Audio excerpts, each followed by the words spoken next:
Hello everyone, আমি পিয়ালি বলছি বাহরিন থেকে। আর আজকে আমরা যাচ্ছি বাহরিনের খুবই জনপ্রিয় একটি জায়গা ট্রি অফ লাইফে। প্রতিটা জায়গা এক্সপ্লোর করতে খুব ভালোবাসি, তাই আজকে বেরিয়ে পড়লাম ট্রি অফ লাইফ দেখতে। এটি জালাক যেতে গিয়েই পড়ে। আর ট্রি অফ লাইফে যেতে গেলে আমাদের সবার প্রথমে চোখে পড়বে বাহরিনের সুন্দর মরুভূমি, আর চোখে পড়বে অয়েল ফিল্ড। আমরা সবাই জানি গালফ মানে কিন্তু পেট্রোলিয়াম বেষ্টিত দেশ। আমরা এবার ট্রি অফ লাইফের কাছাকাছি চলে এসেছি। হ্যালো, আমরা আজকে চলে এসেছি বাইরের একটি জায়গা tree of life. Tree of life বলতে এই গাছটি হচ্ছে প্রায় 400 বছর পুরনো একটি গাছ। তাও তোমাদের এই যে ট্রি অফ লাইফ দেখতে পাচ্ছ, কত ভিড় হয়েছে। একদম আরাবিয়ান ডেজার্টের মাঝে একটি গাছ 400 বছর ধরে কিভাবে জীবন্ত আছে সেই আকর্ষণে কিন্তু প্রতি বছর অনেক টুরিস্ট আসে এই গাছটিকে দেখতে।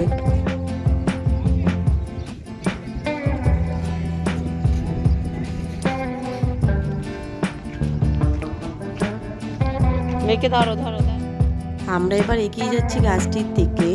এই গাছটির হাইট হচ্ছে 32 ফিট।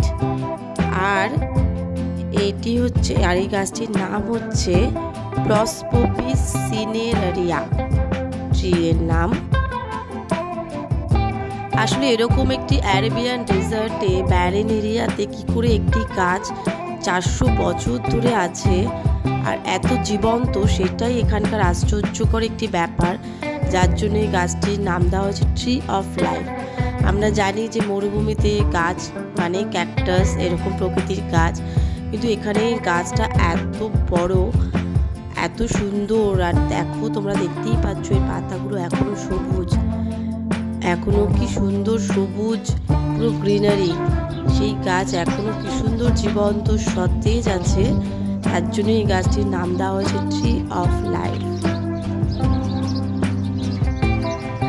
এই গাছটির ডেপথ হচ্ছে 50 মিটার। তার জন্য এখানে জলের কোনো অসুবিধা হয় না, মানে জলটা খুব, যেহেতু অনেকটা ডেপথ বলে জলটা অনেক সহজেই মাটি থেকে পাওয়া সম্ভব। তাই জন্য এই গাছটি দীর্ঘ বছর বছর ধরে বেঁচে আছে। এইটি দেখার জন্য কিন্তু এখানে প্রচুর ভিড় হয়, প্রত্যেক বছর প্রচুর টুরিস্ট আসে। আর বাহরিনের সবচেয়ে উচ্চতম জায়গা হচ্ছে এটি।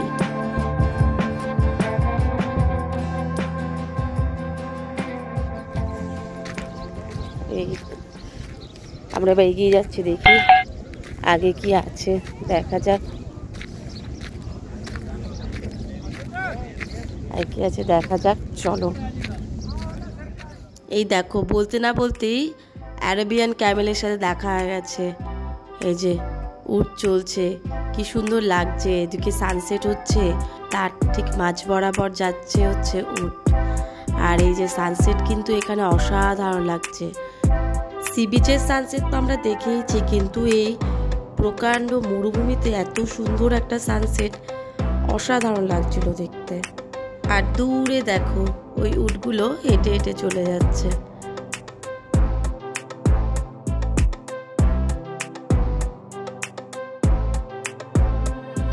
আমি তো অবশ্যই রেকমেন্ড করবো, যারা বাহরিনে আছো আর ট্রি অফ লাইফ যারা এখনো দেখতে আসোনি, তারা অবশ্যই দেখতে চলে এসো, ভীষণ ভালো লাগবে। আর আবার আমরা সন্ধ্যা হয়ে গেছে, এবার বাড়ির উদ্দেশ্যে বেরিয়ে পড়েছি। এই যে সন্ধ্যাবেলায় অয়েল ফিল্ডগুলো লাইট জ্বালিয়েছিল, অসাধারণ লাগে। দেখো কি সুন্দর লাগছে, ভীষণ সুন্দর লেগেছিল এই দৃশ্যটা।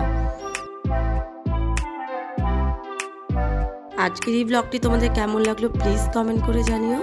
ভালো লাগলে অবশ্যই লাইক এবং শেয়ার করে দিও।